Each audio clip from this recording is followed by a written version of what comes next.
Hello everyone. In this video I figured I'm just going to show you how to basically draw the drawing you see on the screen from beginning to end. It uses a lot of techniques that I've shown in many videos.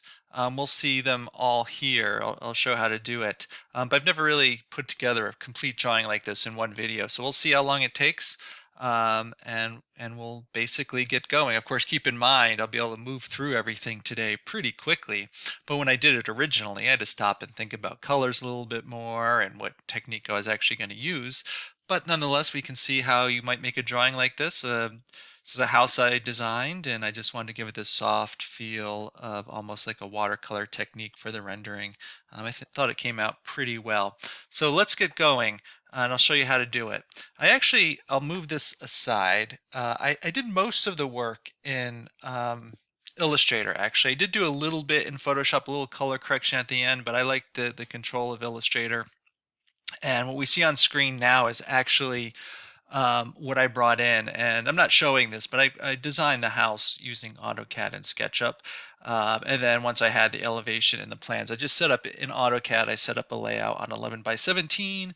I printed a PDF of this layout. I like doing it through that method. There's other ways of doing it, of course, but I like this method because it gives me a scale, which in this case was 1/8 scale, I believe I used, and also turned all the lines to black and gave me line weights and things like that. So printing from layout from AutoCAD as a PDF was very convenient. Then I simply opened that PDF here in Illustrator to begin drawing.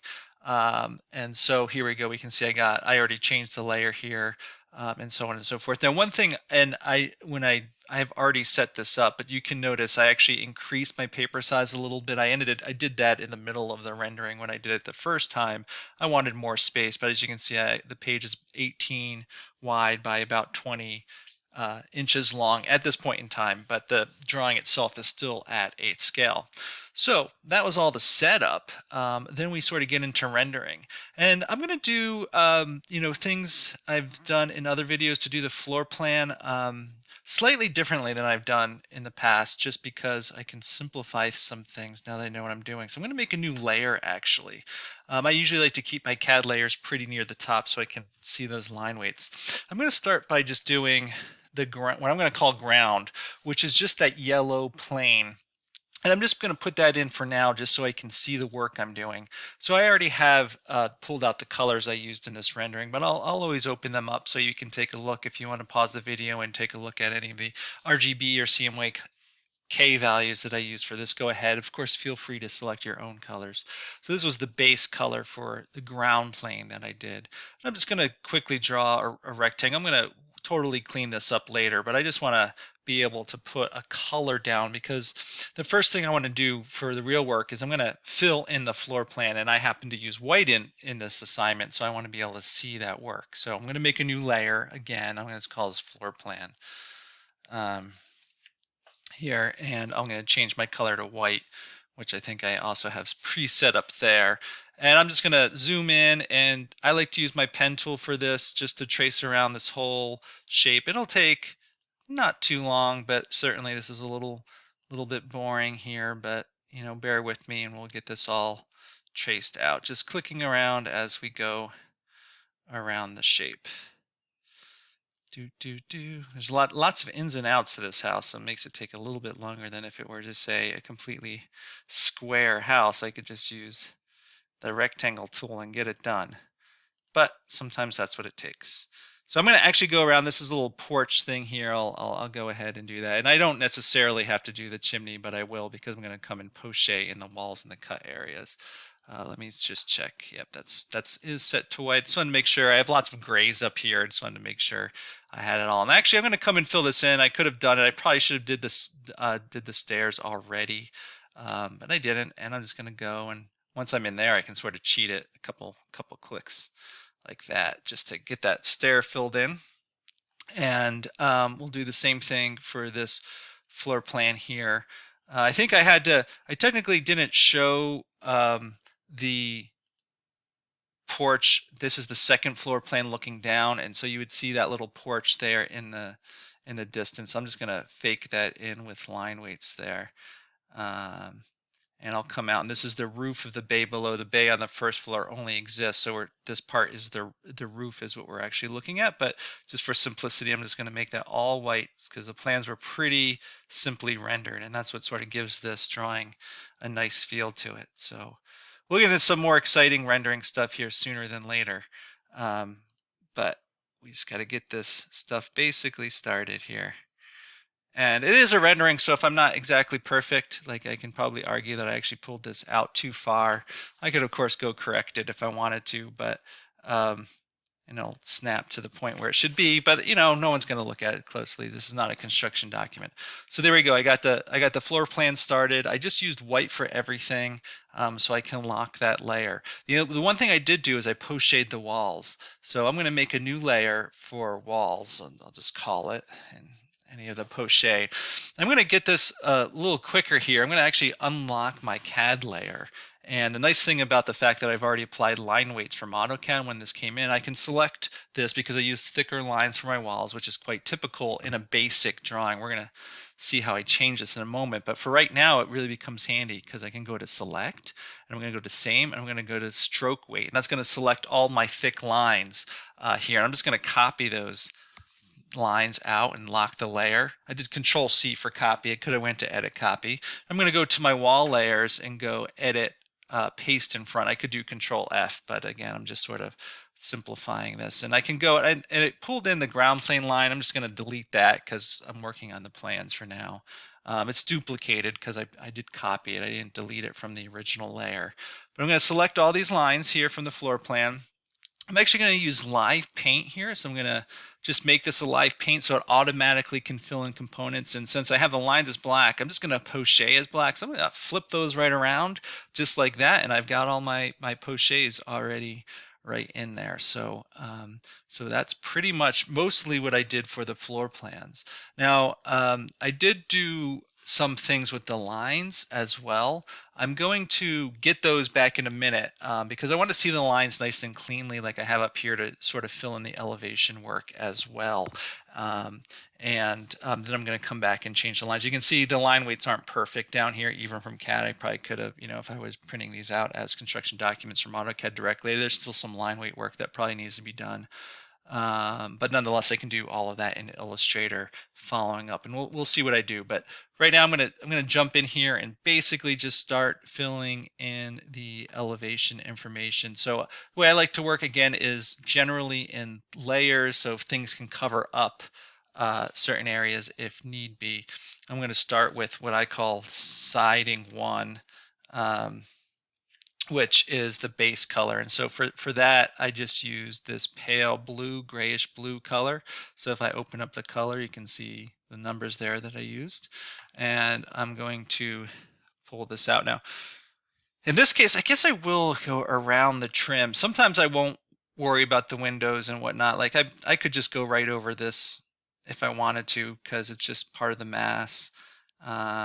You can think about the layer order you do, and so if it covers over an awning or whatnot, I'll just cover that over with a layer above in a moment or two. So we'll do this, and I could do even further out, like I could go right over this window if I wanted to, but I'm going to do something with the edges on this drawing, as we'll see here in a moment. So I am sort of tracing around the edges here. We're going to do a few effects. We're going to start getting to some effects with this, with the elevation. The plans can be pretty simple. So what we're going to do is I'm going to start, I use what I call the watercolor effect for a lot of this drawing. And by watercolor, I don't mean the filter that Illustrator in Photoshop has, but it's a series of processes I use to sort of approximate a splotchy sort of feel to the rendering that I think comes better than their effect. And I should say, although I like working in Illustrator because I can keep this vector control and whatnot, if you prefer Photoshop, you can do almost all of these steps completely in Photoshop. There are a couple exceptions to that. When I get into the background of the elevation, some of the tools only are found in Illustrator, but what I'm about to do could be done in Photoshop just as well. So I'm gonna select both these items because I'm gonna basically give them the same effect. And the first thing I'm going to do is I'm going to go up to my appearance. I like to work in my appearance for this. If you don't see your appearances, if it's not out, you can go up to your windows and open it up. I'm actually going to duplicate this fill because I'm going to give it a transparency, some effects on this one, but I want to keep the base as a solid fill. As we'll see, I'll actually do some work to that as well. So I'm going to make sure just this top fill is selected, so the filters I apply are only on this top fill. I'm going to go to Effect, Texture, Stained Glass. And the settings I'm going to use for this one, again, this is where it becomes easy because I have this written down. What I used last time is 37, 1, and 3. But you can see the base of the watercolor, it works because it starts turning these big cells into big splotches, which is difficult to get in Photoshop and Illustrator, short of applying a sort of texture on it. And then the next thing I like to do, making sure that fill is still selected, is in this watercolor-like effect I go to Artistic and I go to Cutout. And Cutout is basically going to simplify the cells. Before it was like more of an even gradient, but now you can see like this cell is one blue, this cell is a different blue, so it really sort of reinforces those splotches. And 410 is what I used last time. Or 401, I apologize. 401 is what I used last time, and say okay, some subtle shift. Now, of course, the last thing I need to do is get rid of the lines. And so to get rid of the lines, I'll run something like palette knife. Usually works pretty well, which is what I did on this drawing. And so if I set this to correct numbers, you can see 2530, it gets rid of the black lines. I'm just left with this sort of splotchiness with brighter on this side. Again, just gives it certain level of detail and interest. You can see it's got the white edges around it, which is why I made this, so I can make it transparent. But I think that what I did the last time, there's one last effect I haven't, that's to do on this, and I wanted to highlight the edges. And so for that, I went to Effect, Stylize, and I went to Inner Glow, and I changed it to white, so I was even highlighting the edges a little more, I believe. And I kept it at soft light, think about 70 transparency with a blur of 0.4 from the edges, and that just sort of tone down the edges just a little bit. And so the last thing is, if I come over here in my appearances, you can see that each fill has its own opacity, as well as this opacity is the opacity for both the objects. And so I just want to change this top fill's opacity so I start to see the original blue behind it. So I'm going to reduce that down to about 55 opacity. And we see that, you can see that the white edges sort of faded away, and now I've got this sort of tonal, textural quality to that filter. And when you zoom out, it looks quite nice, especially when I start applying filters like this to the rest of the drawing. And so I do have to go around and do that to a lot of these features. So we'll just work through this. So I'm going to lock that layer, and I'm going to go ahead and add siding 2, which is sort of a highlighting color, if you will. Which was a sort of darker bluish color. And so there's the numbers if you want to look at those that I used for this drawing. And for that, I did this inner area in the bay in this darker color. And so I will go ahead and basically just run the same thing. I could, again, go around the little awning I have around the front door, but not going to. So I'll just cover it right over for now. And just go like this, right around this window down here, up, down, and around. Now, I could go and add texture to this similar to the other siding. In this case, I didn't. I didn't think it was needed. In fact, I think that nice strong color sort of holds the drawing together well. You don't necessarily want to overdo things. So that was simply that for that siding. And then I will just keep going and adding material here. So I'm going to work on the brick, which is the chimney, and this thing, which is a solid element that actually the stairs are behind. And so for that color, let's see, I labeled these, I think. So edging, I gotta find, here we go. That's the tone I use for brick. I like sort of gray brick or dark gray brick. So here's the color I used for that. And again, I'll just trace it around. And like I'm thinking about the edges of the brick, and so the edge of the brick is down this edge. Again, I'll come back and fill that in later with other material. So I'm going to come down there, and I'll do the same thing over here. In fact, I could basically, if I want to simplify this, I could have on the other one, I could switch instead of pen tool, I could just go to rectangle tool and use this. Now on this one I did go back, and the only thing I did on this guy was I added that same inner glow that I did to the first siding. So I'll go to Effects, Stylize. I could probably do inner glow directly. I just want to make sure I have it set. And actually the one difference I made is instead of doing it white, since this is a darker color, I just made the color black. But I kept it soft light, and actually I'll turn down the opacity back to 30. I think that's why it was set to 30 here when I started it, and just go to OK. And you can see it just adds a slight tonal quality around the brick. And again, that's highlighting the edge, which is why I went around the edges, not around the shapes that are in front of it for things like that. So, and then I just got some of this detail elevation to fill in. A lot of it is fairly simple. So, for example, go to what I'm going to call trim, which is just anything that's white. And so I made all the trim except for the one over the front door white, including the foundation and sort of all these extra features. So I'm just going to go here, and I'll just start tracing around the shape as needed. So up in here. And I'm not even worried about, I should have actually put in, if I was smart, I'm going to have an issue. Let me fix that. Sorry for the slight pause. I'm just going to delete this object out of here because I can't see it. So before I do that, just like I did before, I'm actually going to make a new layer down here and call it sky, and pull that down below the ground. And I'll have to come back and certainly fix this a lot, but I just make this gray color. So the base color that I used for the sky, or the numbers are here, to sort of light gray, because if I'm adding white, I got to be able to see what I'm adding. So I'm just going to go ahead and draw a rectangle right across here, and we can see where I have missing elements. So just a quick little thing there just to get that done. So now I can add white. I can go back and add all the white, and we'll actually be able to see what I'm doing, and it's really important. So I'll go back to pen tool and start tracing this shape out as needed. So I'm not going to worry about the glass of the windows. I'll come in and do that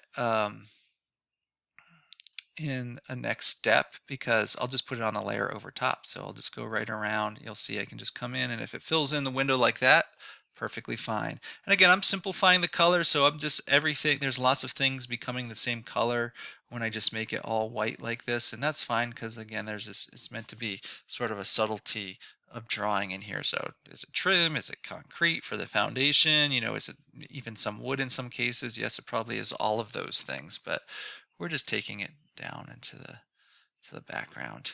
So just sort of making it a nice subtle drawing. And so I have to go in and fill in the rest of these things too. Again, so I got this window up here, and yeah, all I need to be white up here is the little window frames. It's the least of it, but it's just easy to draw a simple polygon just like that, and get it done. So that's what we'll do. And I could have used the rectangle tool here and been a little bit quicker about it.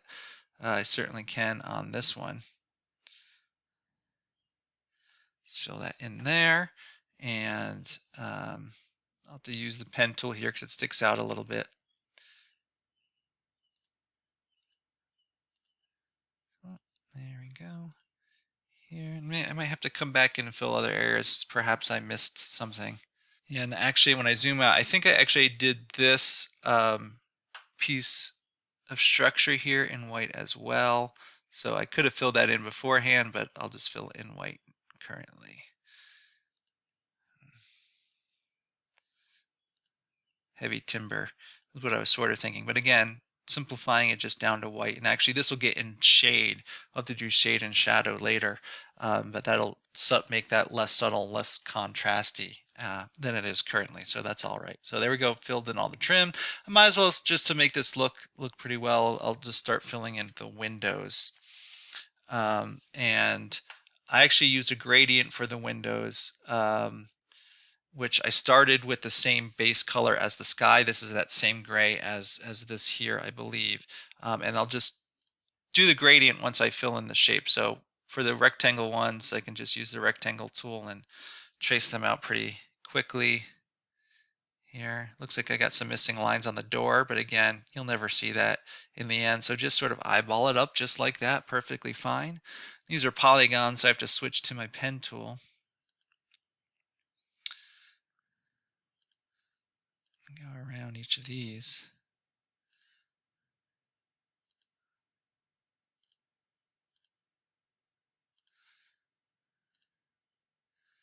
So here we go. I know this boring stuff here. I just wanted to really show how long it sort of takes, which is not terribly long for a drawing like this, quite honestly, but it does when you're watching the video probably take some time. And I have no problem if you want to skip ahead to start to see how the sky was done. There are several different effects to get the sky worked out. The trees are really nice. Again, it takes a few effects, not too bad, but you know, those have to be done towards the end of the video. So go ahead and skip ahead if you don't want to see windows. But there we go. There's the bases windows are filled out. So what I'm going to do now is I'm going to select all the windows. I'm going to show you this. I used a gradient, just this light gray, and I used a dark gray, just so you can get the numbers. There's the dark gray color. It doesn't matter what the windows are right now, because I'm going to select all these pieces. And you can see, of course, as I filled in the window, a lot of the white trim got totally filled out, because that's because of my layer order. Perfectly fine. So I'm going to go to gradient. Actually, of course, I have to start gradient over here. I flip over here, and Illustrator always defaults to the black and white craziness. So I can just come up in here, and this is why it's great to save out your swatches, because I can click here and drag that in, get rid of the white on that side, pull that over, come up here, drag in the dark colored window, pull that black away, and pull this slide over. And so now I've got the colors I want, but now each of these gray gradients across the windows are sort of awkward.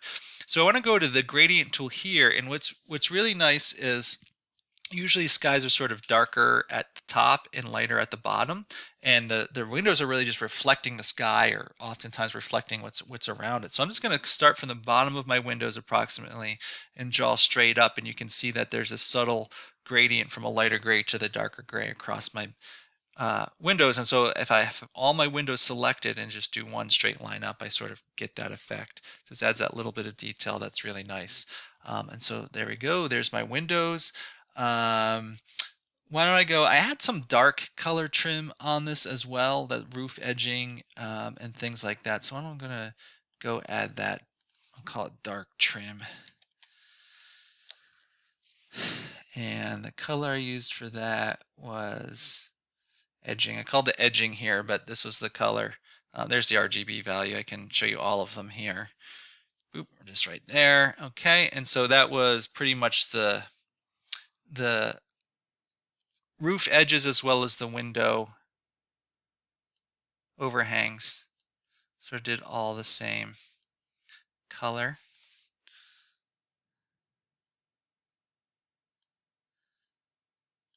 Those guys, and including this window edge, which is this main, and it's in front of the layers on top of the brick, so I guess I gotta split this up. This main shed here. Ultimately, we'll get into the landscaping, where the landscaping and the shed roof really relate to each other and sort of form. Right now it's just flat because I haven't rendered anything. So I decided when I did this edging to add a little texture to it, because I thought it was a lot and sort of in your face, and I wanted to soften it and make it more interesting. So I basically just added a little bit of texture to it. So I'm going to select all those objects on that layer. I'm going to go to Effects, Texture. No, actually, I went to Film Grain. So that's under Artistic, Film Grain. I went here and I set the film grain, not 19, that's a bit high. So go with 11, 10, and 3 should be good. You can see, if I zoom in, it just adds a little bit of texture to it, just softens it up a little bit, makes it real nice, just like that. So we'll lock that layer there. And I have to add color actually to this roof, this metal roof. You see this bay, sort of the roof goes up in the other direction than the main shed. It's a fun little move there. So I'll make a new layer, call it roof, and I made it lighter as if it's maybe a light gray. It has a little reflective quality to it. So it's this color right here. You can see the color values. And I'll just trace that out.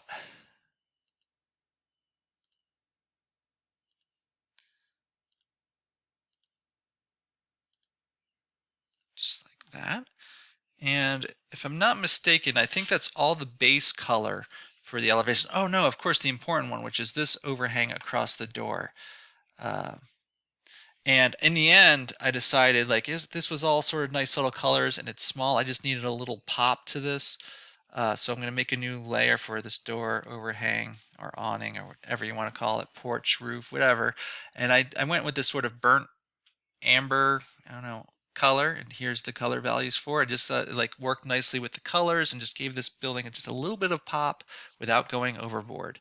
And so we'll just zoom in there, get my rectangle tool, and draw this out just like that. So this nice little piece of color just right in there. And we'll see this color actually a little bit more when I go back and do line weights here.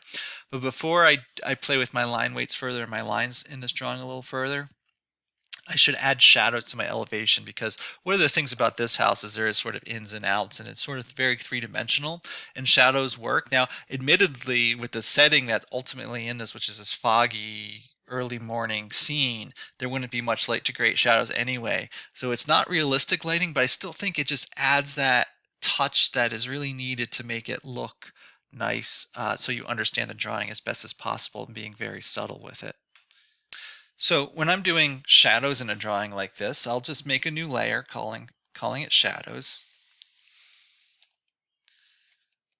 And I'll go to a pure black, which I don't know that that's a pure black. So I'll just go to my main tool here and just go to a pure black, and I'll just draw them on as I sort of assume they are going to be. No one's going to check shadows. It's okay if you know some basic shadow rules, sort of go at say 45-degree angles. You'll get it to look right. It doesn't have to be perfect. It's just there to give it that sense of depth and tell you a little bit more about the architecture. So the first thing I'm going to do is, I know these glue lambs or whatever the structural elements of the roof are pushed back under the roof, so that's all going to be in shadow. In fact, this roof comes out on both sides, and we can see that in the second floor plan because we can see the dotted line. So there's sort of an edge that's a shadow along here. So I'm just going to sort of say, okay, well, I know this beam is going to be in shadow completely, and I can actually say, okay, well, that's going to come up. And I'm drawing pure black. What I'll do is I'll just add transparency, and I'm just going to eyeball that's parallel to the roof edge, something like that. And I know this back plane is technically set in further, so it's just going to come straight down just a tiny little bit. And it's going to come along and sort of be parallel again. And now the brick is in front of the roof, so we won't worry about that. We will have to give a shadow to this, but you're going to see the way I'm going to do the transparencies, I'm not going to apply it to the object layer. And the reason for that is because I'm going to allow my shadows to overlap. And if I did that, the overlapping shadows with transparencies would be a bit awkward. It wouldn't look right. And so I'm going to apply the transparency at the layer level once I am done. So I know the nice thing about that beam is it's the same depth, so it just helps me eyeball up the depth of that shadow and match it on the other side. And so there's the roof edge shadows, and then again this chimney is going to project a shadow on here sort of straight down, not on top of this thing comes in front of the stair element. So come here, we'll select here, we'll come to, I'm thinking that about that far is good. It doesn't matter how high up I go, it just needs to be into the other shadow, and then back down. And then this guy just has to sort of hit the same width. Just align it right there, not on top of the stair, so something like this. And then this guy is also pretty big, and he's going to project a nice big shadow. So I'm going to go to my pen tool, and I'm going to start up at the top of this. Again, I'm going to just eyeball sort of a 45-degree line, sort of however far out I think it needs to go, maybe about halfway down the door.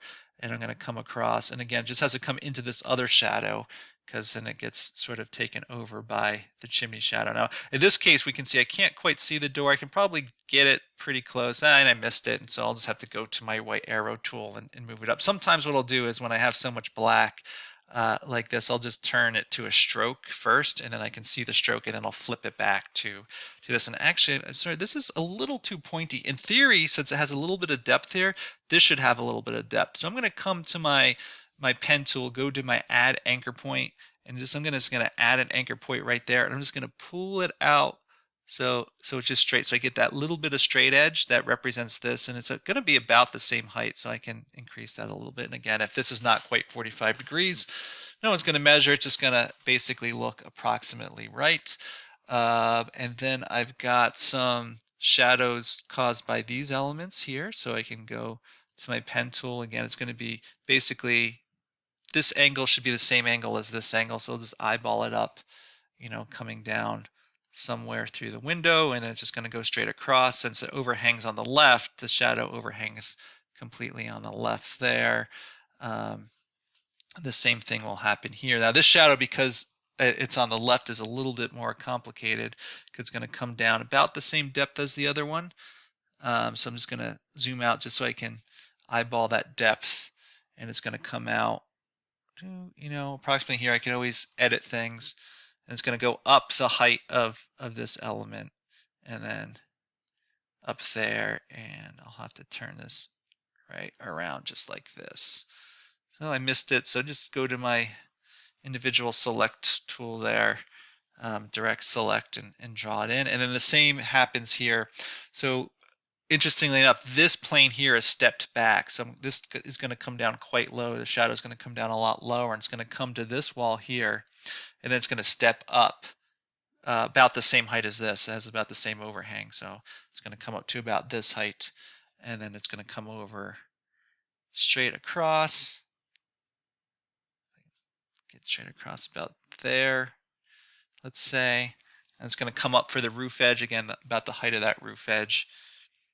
Could have probably made that a little taller. Here, in this case, I'll flip this around. This is what I mean by just making a stroke. Once I make it a stroke, I can see where I'm supposed to hit. I can close this shape off and then flip the stroke back to get the shadow color.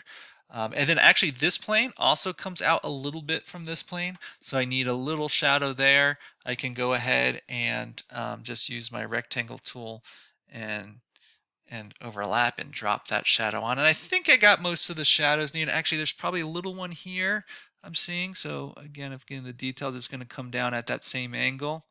And it's not going to be too deep because the plane of the awning doesn't come that far past that brick. So something like that. So I was going to show you for demonstration purposes. Here's all the shadows, right? And if I just selected these shadows and I went to my standard transparency, this is not what you want to do. I'm just showing you what happens. When I do that, we can see that I got these weird overlap of shadows, and it just doesn't look right. So I'm going to set this all to 100%. Back to black, and what I'm going to do is I'm going to come up to my layer and click this little circle right here, and that's going to select everything on the layer. It looks very similar, but now the transparency is not for the individual objects, it's for the layer at large. So I will go ahead and reduce it, and I think I used somewhere around 40 for transparency, pretty light when I did that. But you can see when I do it through the layer, I don't have any of those shadow overlaps anymore. It looks like a consistent shadow, so that's a really great trick for doing shadows and transparency with shadows. So it did take a little bit of time to do shadows. Feel confident. There's no perfectly right answer. Just draw it as you think it looks, and it will come out pretty nicely. All right, so now the elevation is done and the floor plan rendering is done. I just want to play with those lines a little bit. And so what I did is I'm going to unlock the CAD layer, and I'm going to select all of these lines. And what I did is I made everything the same line weight in the end for this drawing, because it's not about the line weights, it's about the rendering in this case. So I'm going to go to my stroke.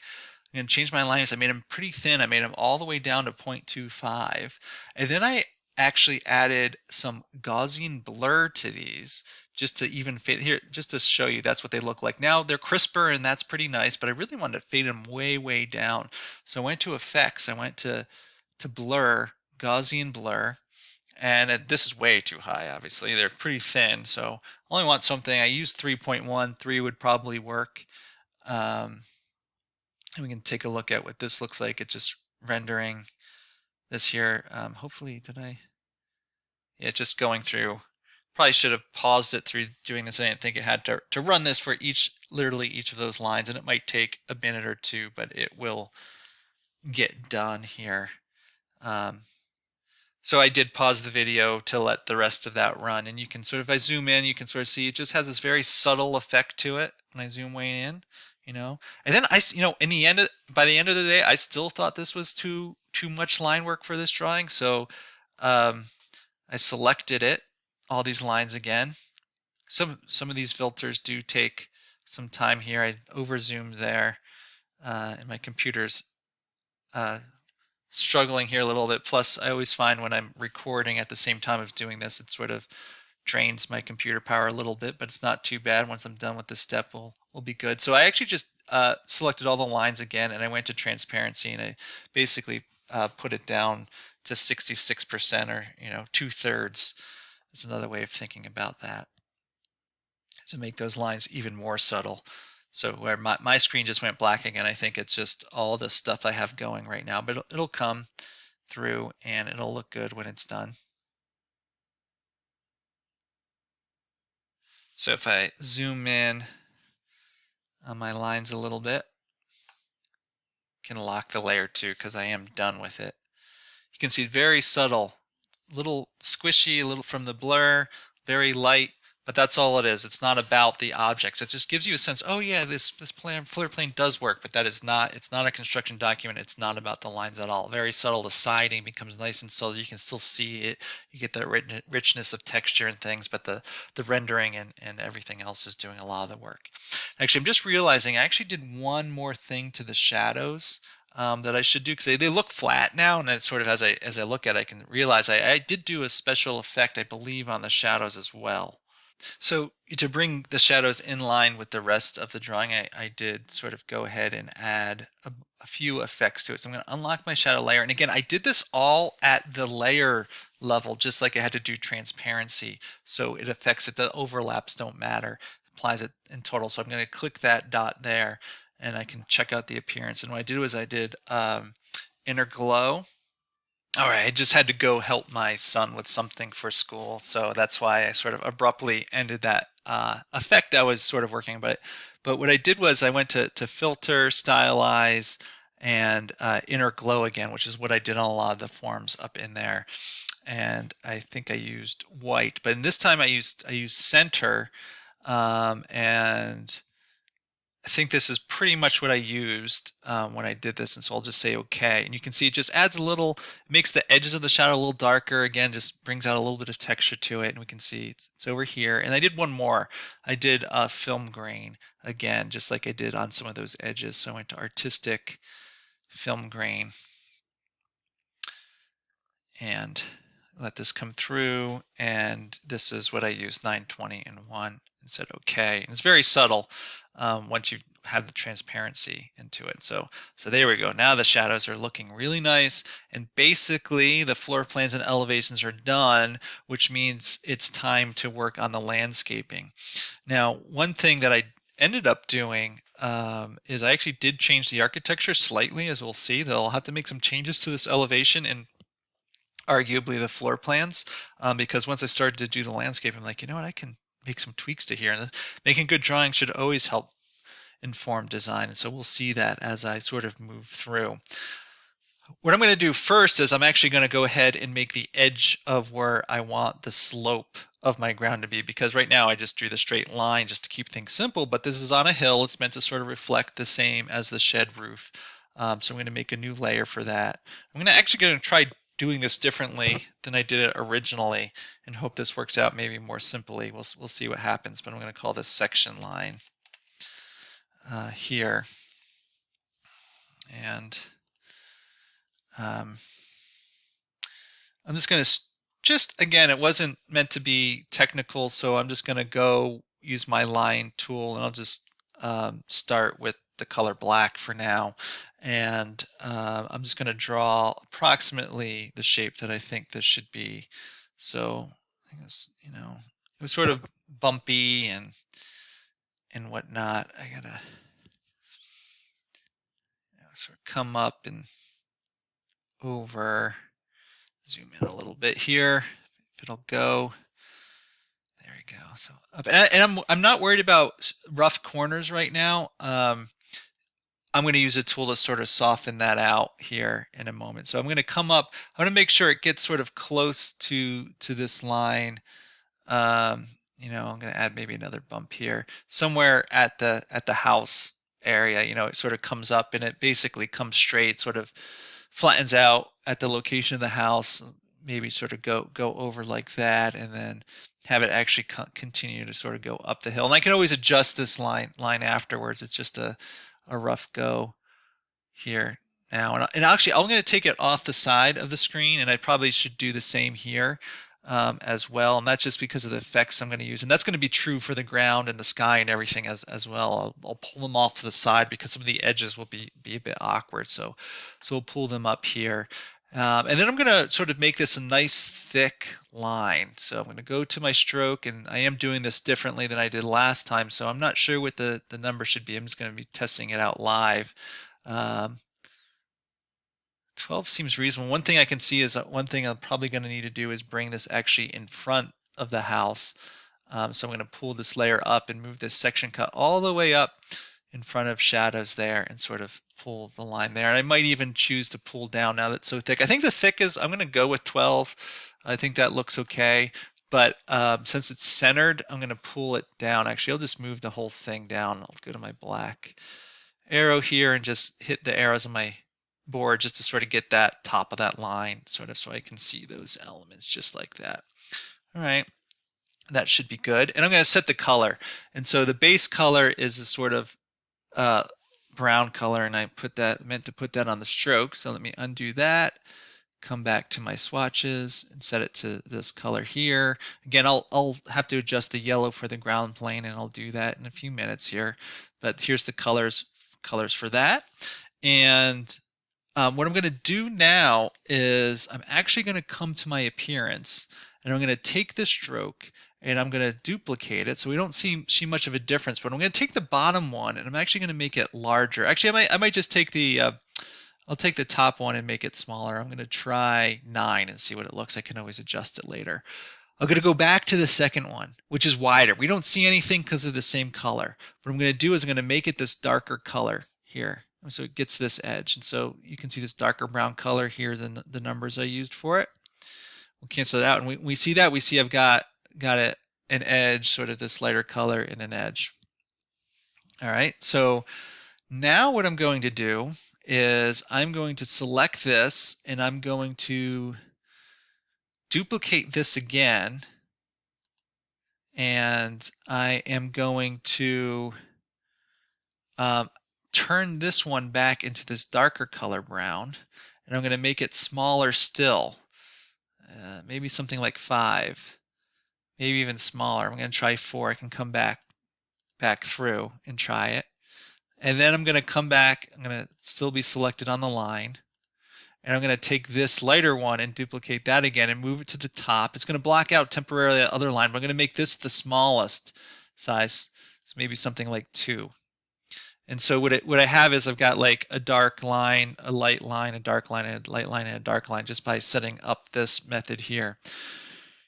And what I'll do is, to make this smoother, I'll go to Effects, Stylize. Actually, I'll go to Distort Transform, and I'll go to Roughen.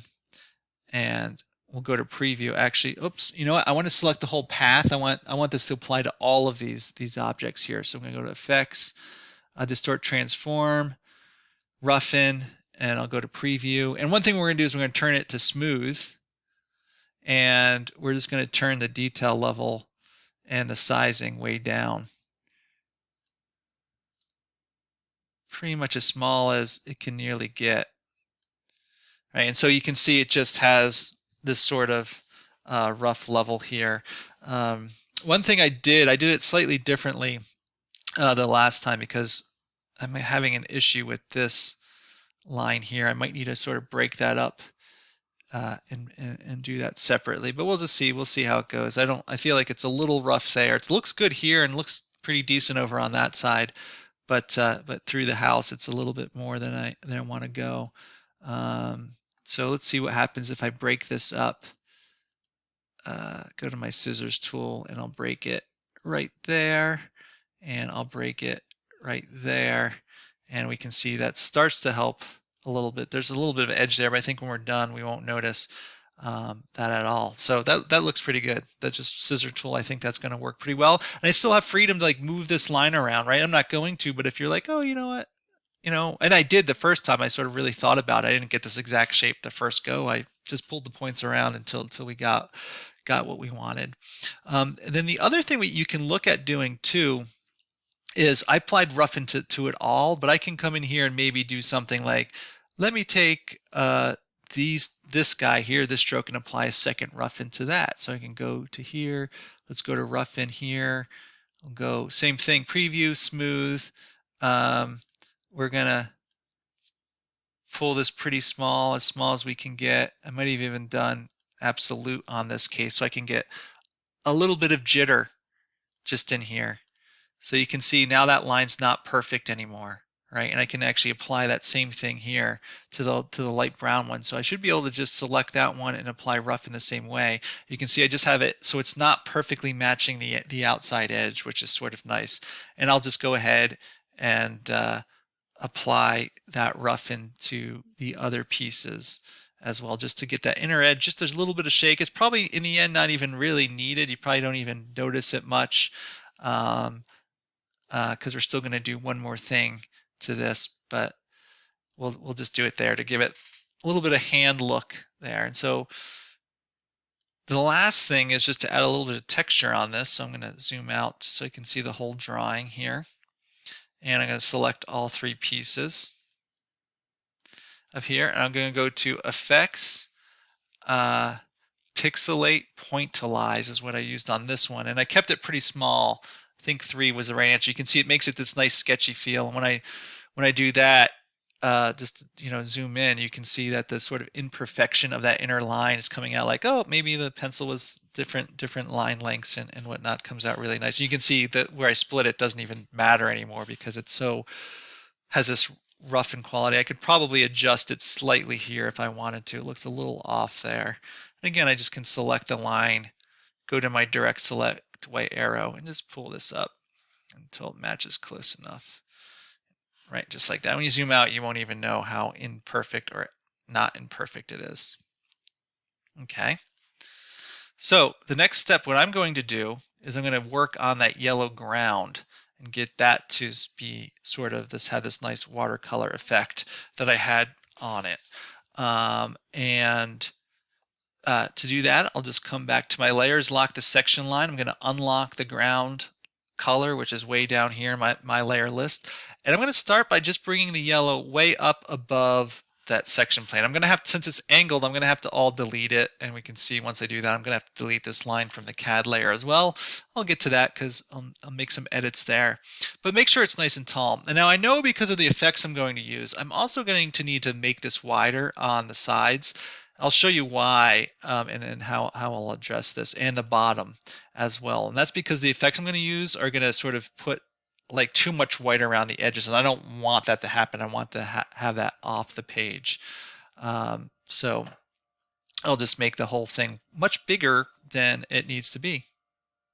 What I am going to do here is I'm going to apply sort of that similar watercolor effect that I started to use on the elevation on top of this. But since this plane is so large, this is the biggest sort of color field on the drawing, I actually add a couple fills to this to get different gradient sort of looks and get different lighting qualities and different splotches as you go. So the first thing I'm going to do is I'm going to go to my appearance, and I'm going to take my fill, and I'm going to make a new fill. I'm going to actually set the color. Well, I'm going to have to do a gradient, so I'm just going to go ahead and make it a gradient. What I actually ended up using, oops, I don't have anything selected, which is why we don't see it working, and I do that all the time. So let me select the color, do that again, make a new fill by clicking the post-it note button, and then change the fill to a gradient. We'll see by default it just changes to this. What I'm going to actually do is I want to make him lighter and sort of playing with light, so I'm going to make this side white at first. So I'll just click on it and duplicate it white. It all looks white, but what I'm going to do is I'm going to use fades to the color below. So I'm going to take this secondary one, I'm going to turn it to 0% transparent. You're going to see on one side it's completely white. Going to faded basically to the full length on the other side. And that's actually what I did pretty similar to this on this one. Actually, you know what I think I did, although it doesn't really matter. I think I actually did it vertically. So if I click this tool here, I can make it lighter like this. Oh, I got to select the fill over here that I want to work with. Select the fill there, then go to gradient, and then pull this up this way. And now I'll keep the yellow, probably something like that. There we go. So it's lighter on the bottom and sort of more yellow at the top. And then I want to make this transparent. So I'm just going to set the opacity of just this fill to about 70. We'll see that go through here. Once it goes, there we go, just sort of, instead of being pure white now, it's just a softer yellow. And then to get more variation in this, I actually added another fill very similarly. So I'm going to come up to this fill and sort of duplicate it because I sort of used the white to transparent gradient. The only difference is I used a radial gradient. And again, I didn't have the object selected. Sorry, I got to select the object, post-it note it, have it selected, then switch it to a radial gradient. And then what I did though on this one, when I set the radial gradient, I actually just did it from a little dot like right up in here and just made this like area brighter just like that, just to give it a little splotch, if you will. And you can put it anywhere. I just thought, oh, that would feel like a good spot for it, just so I starting to get some color variation around it, so it's just not the same yellow. And again, when I go now to add the whole effect of the watercolor and whatnot, and I'll select the whole thing here, so I'll get path, it'll add even more variation to it. So I'm just going to do those standard steps, starting with texture, stained glass. And this will take a few, as I start adding this up, it's going to take some time to render, but once it's done, it's done. Now in this case, I want a pretty big cell size. I want them to be sort of nice and splotchy there. So we'll go with that. This will take a second to render. There we go. And then I'll use the cutout again. That's just to sort of make the cells specific colors rather than full gradient. It's going to take the gradient of the stained glass as well as the gradients that I have applied to this and sort of make each cell a standard sort of color. So I'm going to go 3, 4, 1. Should be good. Let this render. Very subtle effect from zoomed out, but it works well with the next step. And then so I will do my palette knife, artistic palette knife.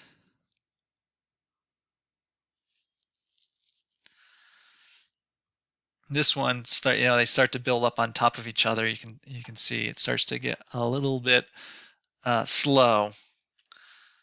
Something like 50 for that to really soften it up. Say okay.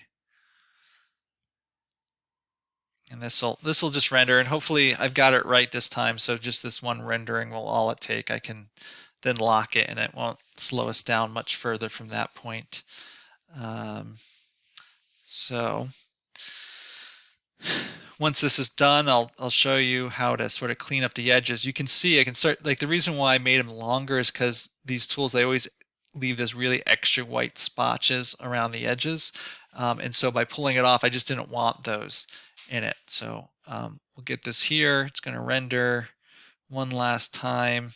This is the one point where Illustrator is slow compared to Photoshop on all of this, and quite honestly, I could have done all the elevational work in Vector. Would have been nice and easy, and easily edited if I needed to, and then done this part in Photoshop because it would have been faster there and would have come out just the same way. But I like Illustrator. It's my preference anyway. So I like because I can edit things really much more quickly once they're done for the first time. And this plane I don't need to do. Once it's done, it's done.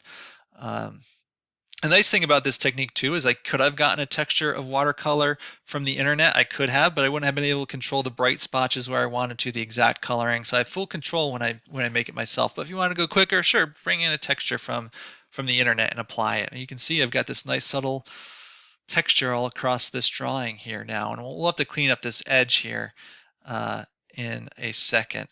Before I clean up this top edge, I'm going to clean up the sides and bottoms just to give my sense of how this drawing looks. And so I'll often get to a point in a drawing where I have rendering something coming out the side. So I'll just go to my very top layer, create a new layer, and I'm just going to call it, I don't know, something like border or frame or something like that.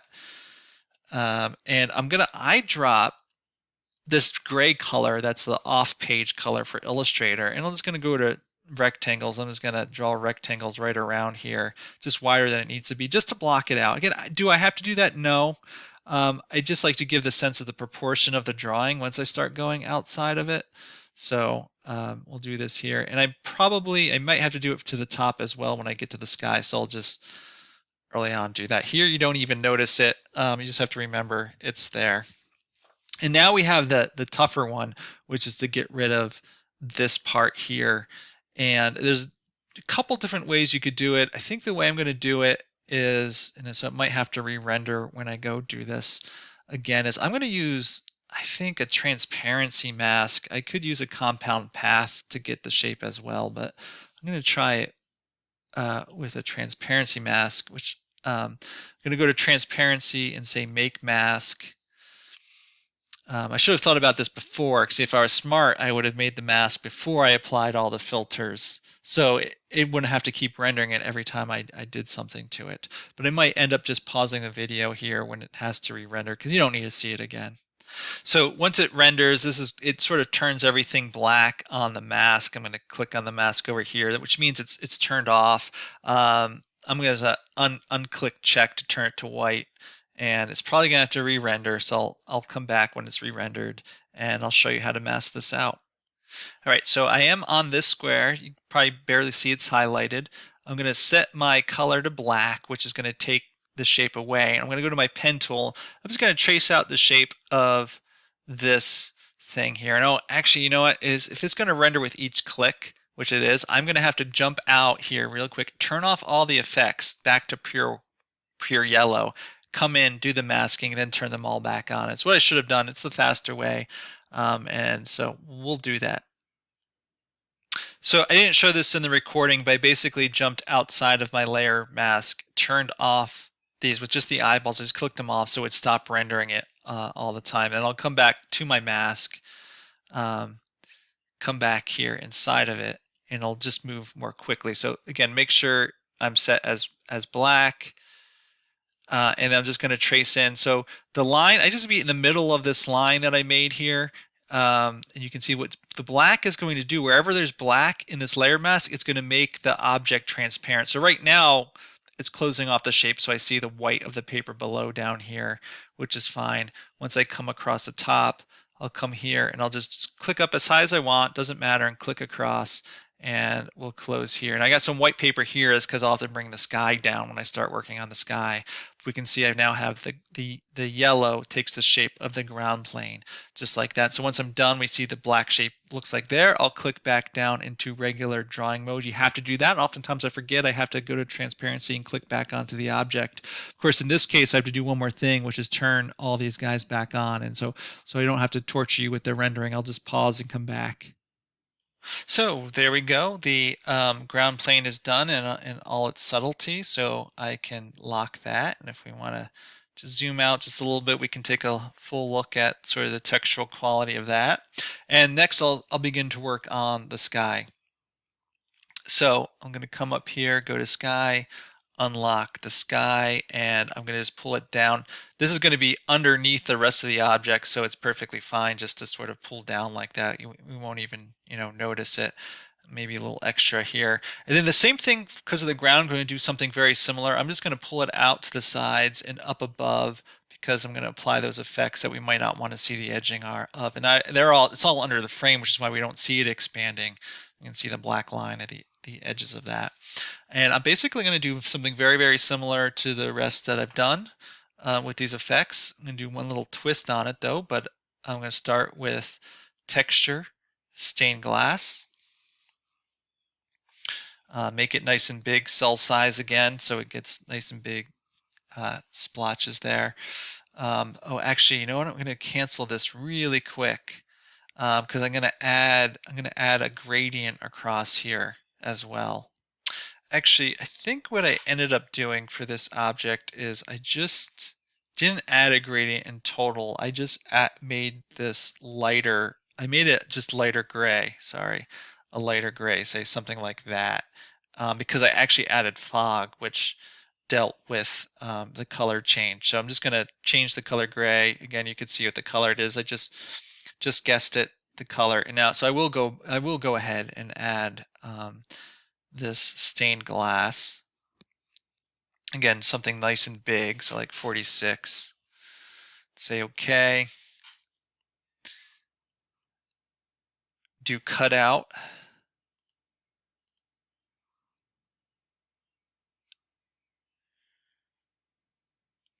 .401. Say OK. Jumping ahead, but we'll see the result here once it renders through.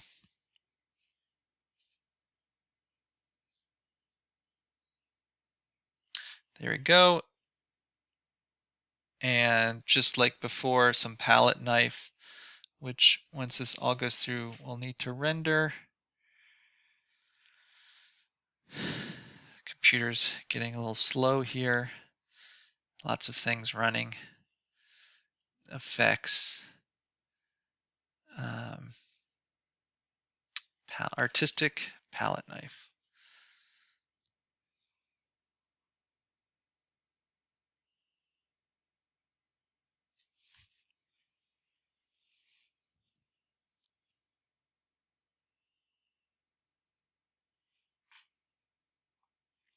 And I used something pretty high, something like 2530. Say OK. This is going to be very subtle. Effects on here, arguably a slight gradient, radial gradient might have been able to be just fine, because what I did is I did all these steps originally, and so I'm sort of replicating the work. The reality is I came and added a second layer for the sky, which I call fog, which has most of the texture on it anyway. But there we go here. And so I did do one thing. You can sort of see how this, you can almost see the cells of the stained glass a little bit. So for the siding, I didn't mind it, and it was small, and it didn't matter. For the sky, I wanted it to be softer, so I did one more thing, and I went to blur, Gaussian blur, and I set it pretty high, so it really blur this thing out, so something like 30. Say OK. And again, by the time I do this, we're almost just going to see a radial gradient in here. But this is the steps I use, and you live and learn. Sometimes you don't do things in the most efficient way necessarily, and if I was thinking ahead, I would have realized that once I added the fog and what all happened, it probably wouldn't have mattered to do all this. But I guess practice makes perfect. So you can see there's very subtle shifts of color, more than just what a gradient would do in here. But in the end of the day, it probably didn't matter all that much. But a little extra work, and we're good to go there. So I added the sky, and then again I came along and I added something called fog to this. And what I did here was I started, let's see, what did I do? All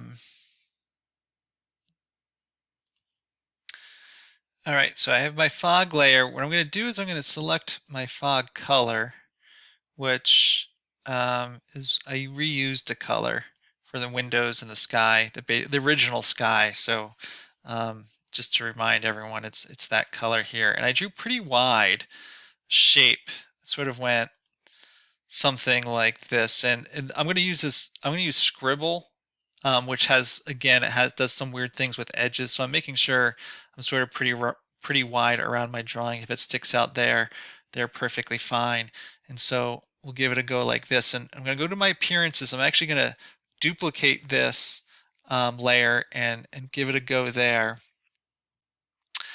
And what I'm going to do, I'm going to make sure that I have just my top fill selected. I'm going to Effects, Stylize Scribble.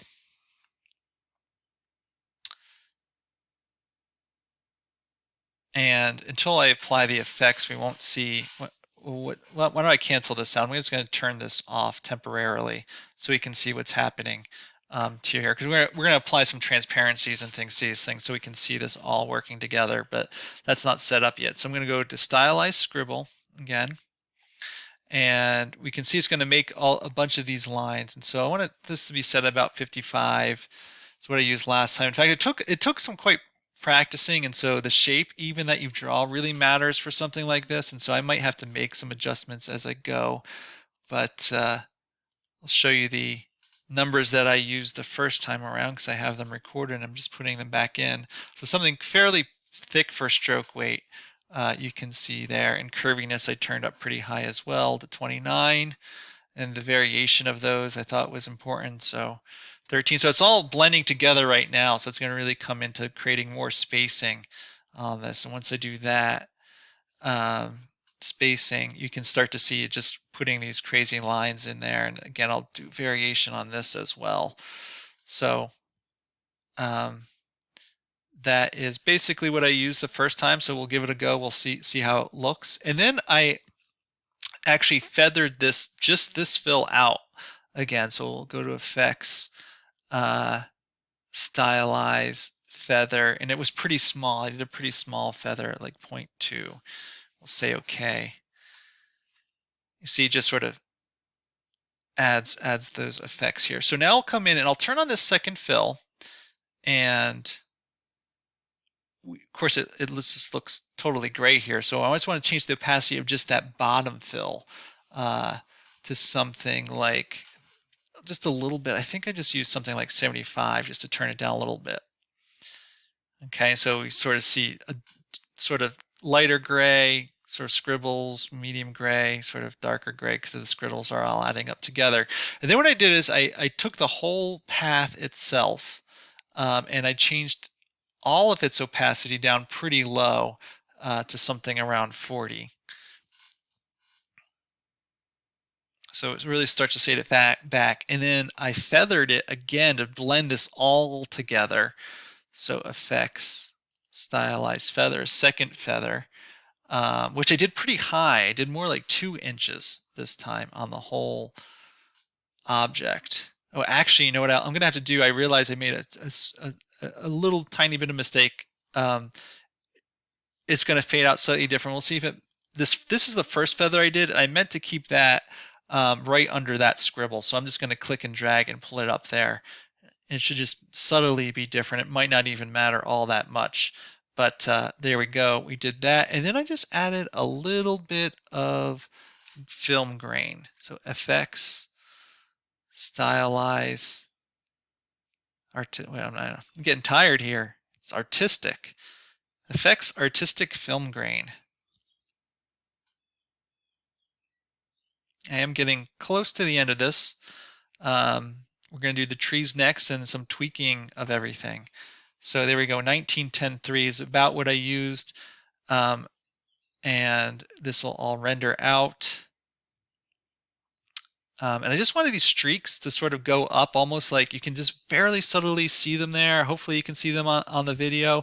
But it's like maybe the fog is rising. It's sort of fading out. Just a little bit of texture. Also making it darker around the house sort of just brings your attention to the elevation. Sort of a nice little effect like that. So we'll lock that fog layer and make a new layer for trees. And now these trees are actually pretty simple. To make. It just takes a few steps, and if we just pull up the original drawing just really quick, just to show these very subtle splotches and things, and it looks like a lot of drawing, but there's pretty easy ways to sort of make that happen. And I'll give you the start of the go of it, and then just to put out all the trees does take time, so I might not bore you with every last little tree. But I will show you how to get started here. So make a new layer called trees. And what I do is I start with something like an oval. That's pretty simple usually. So something like this.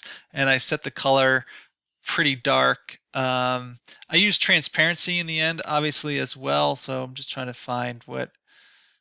there we go, tree gray. So something pretty black. In fact, I think it might even be pure black. Now, it's not quite pure black, but it was pretty close. And then I applied transparency.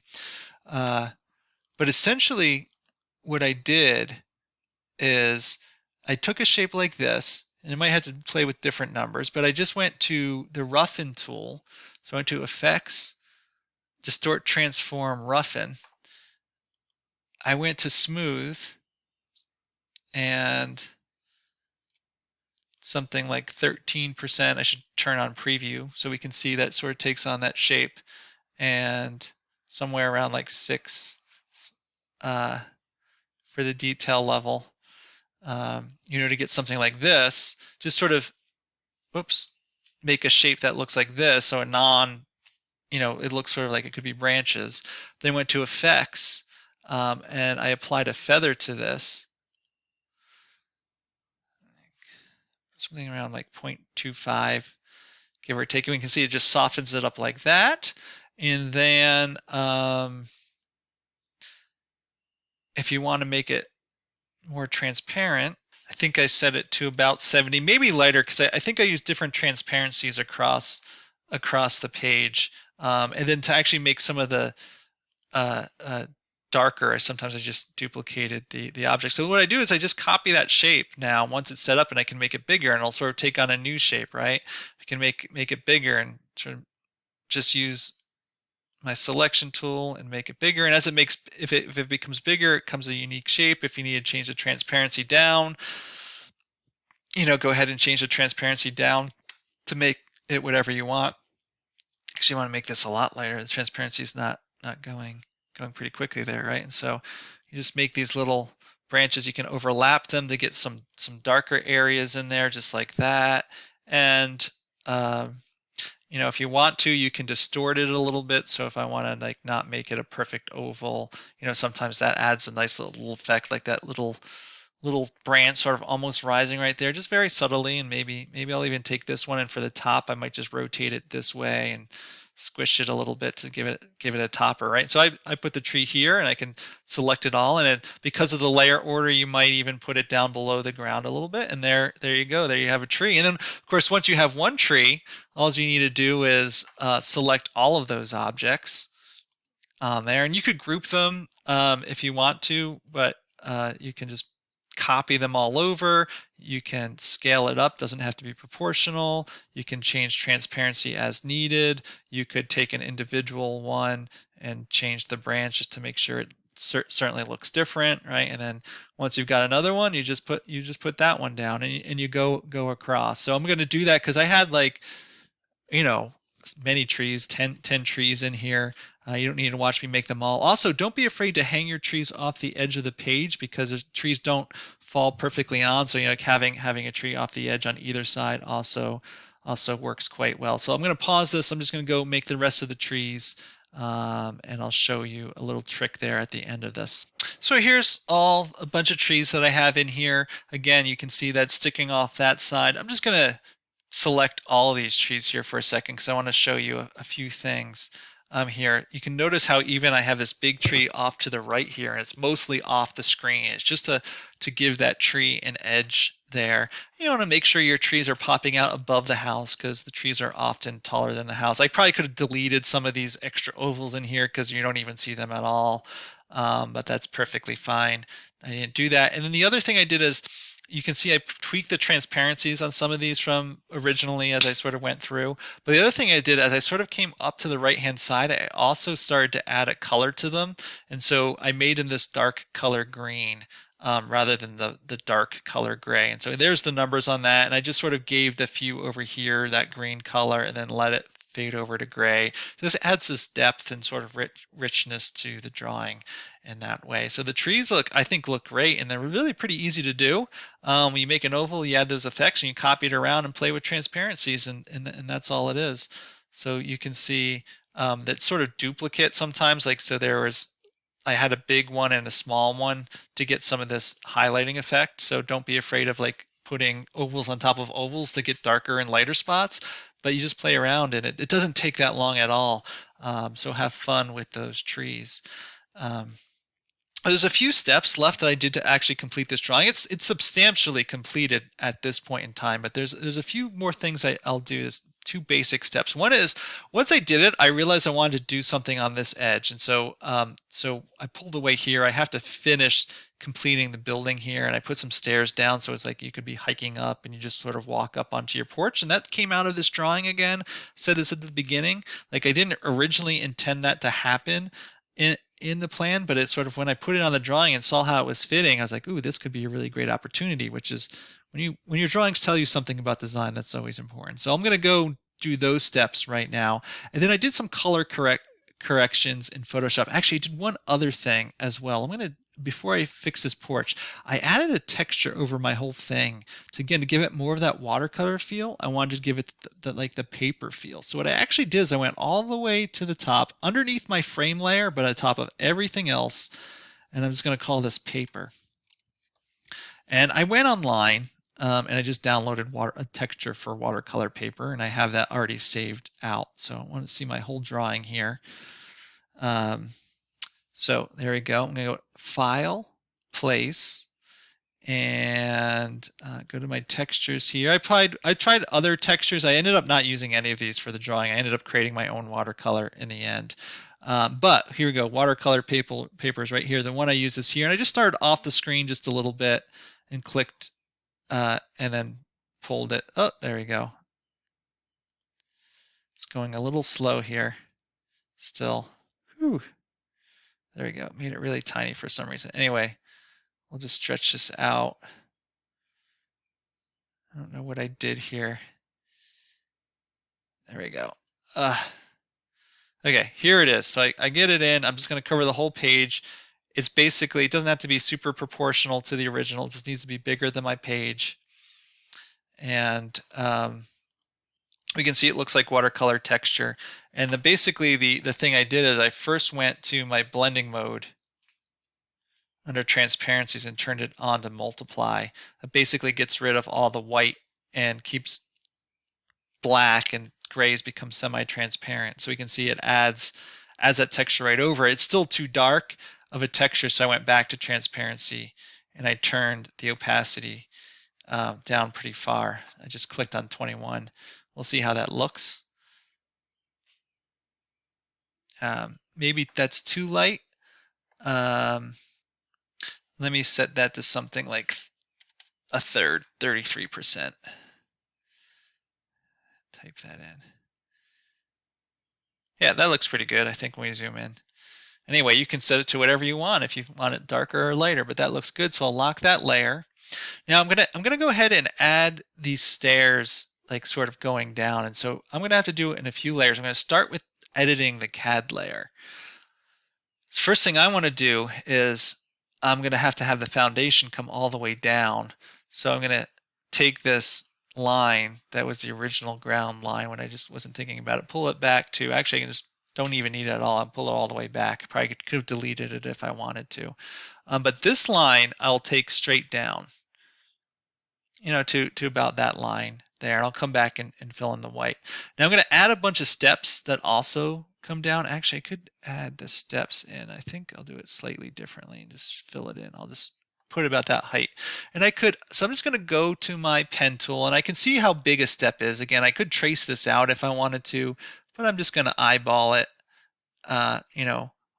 Perfectly horizontal, can be fairly wide, and then comes perfectly vertical down about a step height. And then again, I could copy this if I wanted them all exact, or I can just keep eyeballing each one like this. Until I hit the ground. It's going to pull it down there. And we can see since I started by connecting onto this line, it took the same sort of ghost properties of that line. And I will lock that layer, and then I'll come down to the layer that has all the white, which was all under trim. I just simplified it all under trim. And I could edit this. Since it's just white, I'll just go ahead and just fill in over top. I'll turn off the black stroke color, and I'll just trace out these steps as best I can see. It's hard to see. You might not even be able to see it. And again, it doesn't have to be 100% perfect. just all this subtleness. I just have to go above that white line and all the way back here, and then somewhere into the middle of the section cut line and come down. And then the other thing I need to do is I need to actually take this fill of white and fill that in. So I'll just go to rectangle and overlap that shape like that. And there we go. I've got these steps sort of coming down the mountainside. And I think, let's see, did I do anything else? You know what? I think I could argue that these stairs might cast little shadows right down in here, and that'll sort of give it a bit of depth. So let me go ahead and lock trim, go up to my shadow layer, set the fill to black. Now, pretty much all the effects of the shadows was done at the layer level. So as soon as I start drawing, it should come out pretty correct. And I'm just going to draw these little like triangle. I'll just come, if I drew the stair perfectly, I should just have to come straight down to something like that, up and around and up and around. Just give that shadow edge, which might not be 100% realistic, but actually starts to define that in 3D plane, which is nice. So there we go. I just added that down. And then what I can do is I, in theory, should match the plan slightly as well. So why don't I just come down here and plan, and I will come to my plan layer. Let's see, what did it's been so long here. Go floor plans, I believe is what it is. So I'll unlock this. I'll just select this edge here. And again, I'm sort of almost eyeballing it out to match where the edge of the stair is on each of these cases. Again, if you're using your own project, you might not have to make these edits, and you can just jump ahead and watch the final color correction. I did some interesting things there on the final color correction stuff. So I'll just delete these extra points that I don't need anymore. Pull that out there, and I'll come down and do the same down here.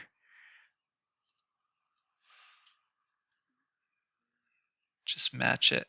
If it snaps like that one, perfect. I don't even have to worry about it. Come up here, and the last thing I did as I went back to the CAD layer, because I just had to add a few lines to be the treads, and just sort of again eyeballing this up and just cutting and pasting a couple tread lines like that. And then what I'll do is I'll just select one of these lines, because these are new lines, so it doesn't have the effect.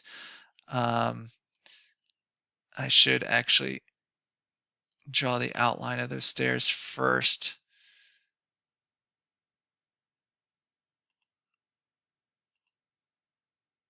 Just snapping now. But all these lines are more crisp. So what I'm going to do is I'm going to select any of these lines. I'm going to go to graphic style and just drop this into graphic style, so I don't have to set the patterns. And I'll select all these new stair lines here. I think I got them all, and then hit the graphic style to soften them up just like that. See? Now the plan matches. And I don't need to draw the stairs, because I feel like that's so far down I can simplify it there. So just having the lines up on that plan I think works well. But if you wanted to, go ahead, however you want to make your drawing. But little edits, go ahead and do that. So what I'm going to do is I'm going to save this really quickly. So I'm going to pause so you don't see the saving process, and I'll show you how I got into Photoshop and what I did there for color correction.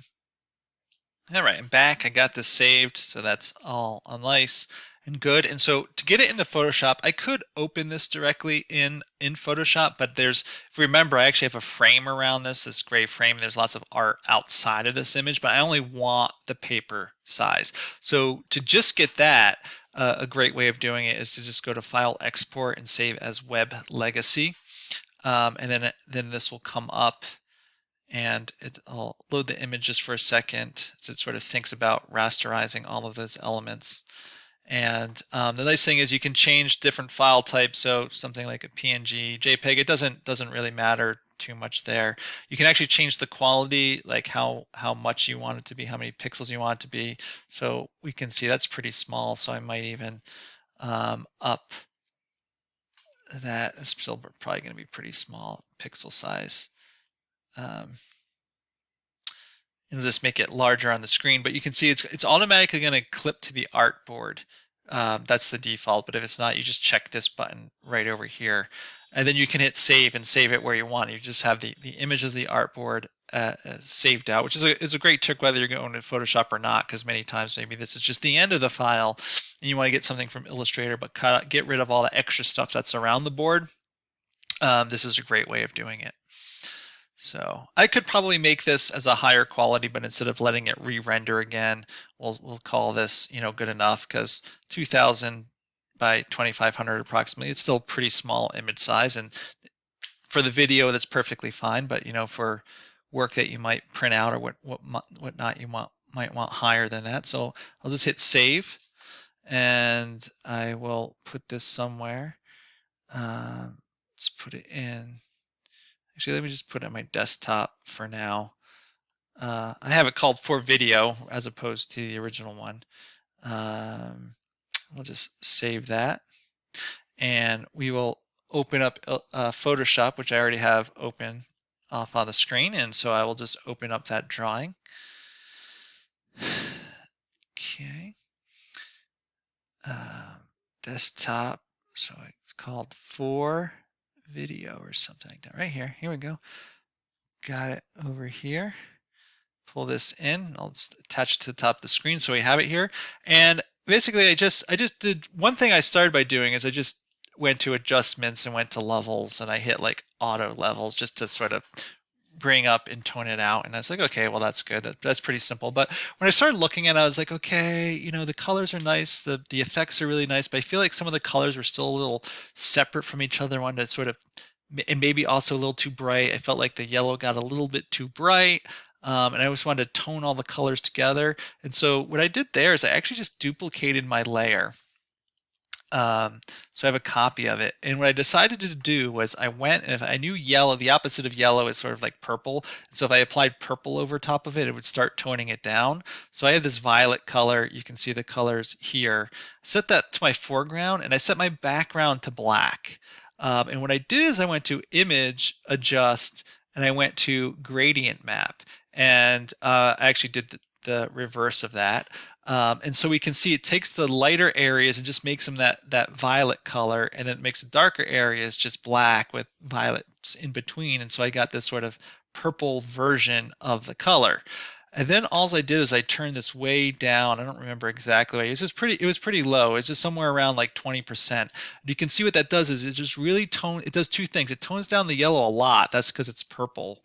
But at the same time, it just adding this slight purple hue to everything. Even the white sort of starts to get almost like a purpley hue to it. It starts to bring all the colors together just a little bit more. So that was the only color correction I did here in Photoshop. Didn't necessarily need it, but if you're looking at those details, those quick tricks like that helped. And then so once I did that, I saved the drawing, and that was the final version of this drawing. So there you go. That's how I did this. I mean, ultimately, what I want everyone out there to do is maybe have learn a little something from these videos, but ultimately have fun with your own drawings, explore these tools, and do what you want to really make great drawings that are sort of atypical, but also work with the architecture you're doing. So good luck and have fun.